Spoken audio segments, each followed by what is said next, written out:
धनुषकोडी, जिसे अक्सर भारत की आखिरी सड़क कहा जाता है, रहस्यमय और ऐतिहासिक महत्व का स्थान है। तमिलनाडु में पंबन द्वीप के दक्षिण पूर्वी सिरे पर स्थित धनुषकोडी को भारतीय उपमहाद्वीप का सबसे दक्षिणी सिरे होने का गौरव प्राप्त है। इस सुदूर स्थान की यात्रा अपने आप में एक साहसिक कार्य है, जो इतिहास, आध्यात्मिकता और प्राकृतिक सुंदरता के मिश्रण की तलाश करने वाले यात्रियों के लिए एक अनूठा अनुभव प्रदान करती है। धनुषकोडी की ओर जाने वाली सड़क एक मनोरम मार्ग है, जो सुरम्य परिदृश्यों से होकर गुजरती है, जो तटीय तमिलनाडु की प्राकृतिक सुंदरता को प्रदर्शित करती है। जैसे जैसे यात्री शहर के पास पहुंचते हैं, सड़क क्षितिज की ओर बढ़ती हुई प्रतीत होती है, जिसके एक तरफ बंगाल की खाड़ी और दूसरी तरफ हिंद महासागर होता है, जिससे एक मंत्रमुग्ध कर देने वाला दृश्य बनता है। यह ड्राइव अपने आप में एक आनंददायक अनुभव है, जिसके दोनों ओर नीला पानी है और भारत के सबसे दक्षिणी बिंदु तक पहुंचने का वादा है। धनुषकोडी को पौराणिक राम सेतु या एडम ब्रिज से जुड़े होने के कारण ऐतिहासिक महत्व प्राप्त हुआ,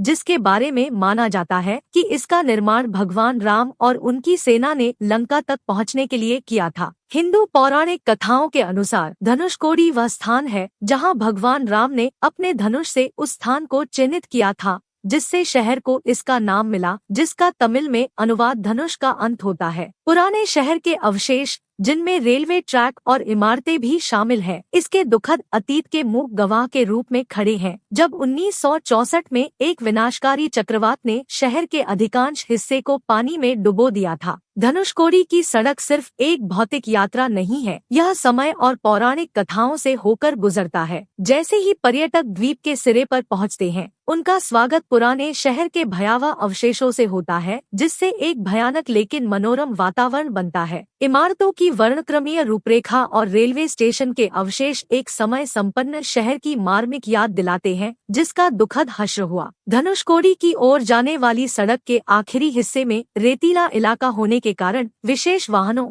जैसे 4 पहिया ड्राइव या स्थानीय जीप की आवश्यकता हो सकती है। यह यात्रा में रोमांच का तत्व जोड़ता है, जिससे यात्रियों का समग्र अनुभव बेहतर होता है। धनुषकोडी के सिरे पर पहुंचने पर दृश्य किसी लुभावने से कम नहीं होता। 2 विशाल महासागरों, बंगाल की खाड़ी और हिंद महासागर का मिलन बिंदु विस्मय और आश्चर्य की भावना पैदा करता है। अपने ऐतिहासिक और भौगोलिक महत्व के अलावा धनुषकोडी आध्यात्मिक महत्व का भी स्थान है। तीर्थयात्री पवित्र संगम, 2 महासागरों के संगम पर अनुष्ठानिक डुबकी लगाने और आशीर्वाद लेने के लिए जाते हैं। शांत वातावरण, किनारे से टकराती लहरों की दूर की ध्वनि के साथ मिलकर यात्रा में एक आध्यात्मिक आयाम जोड़ता है। निष्कर्षतः धनुषकोडी की अंतिम सड़क केवल एक भौतिक मार्ग नहीं है, यह इतिहास, पौराणिक कथाओं और प्रकृति के माध्यम से एक यात्रा है। यह सड़क यात्रियों को एक अनूठे और समृद्ध अनुभव के वादे के साथ आकर्षित करती है, जिससे इस सबसे दक्षिणी छोर की यात्रा एक यादगार और विचारोत्तेजक साहसिक बन जाती है।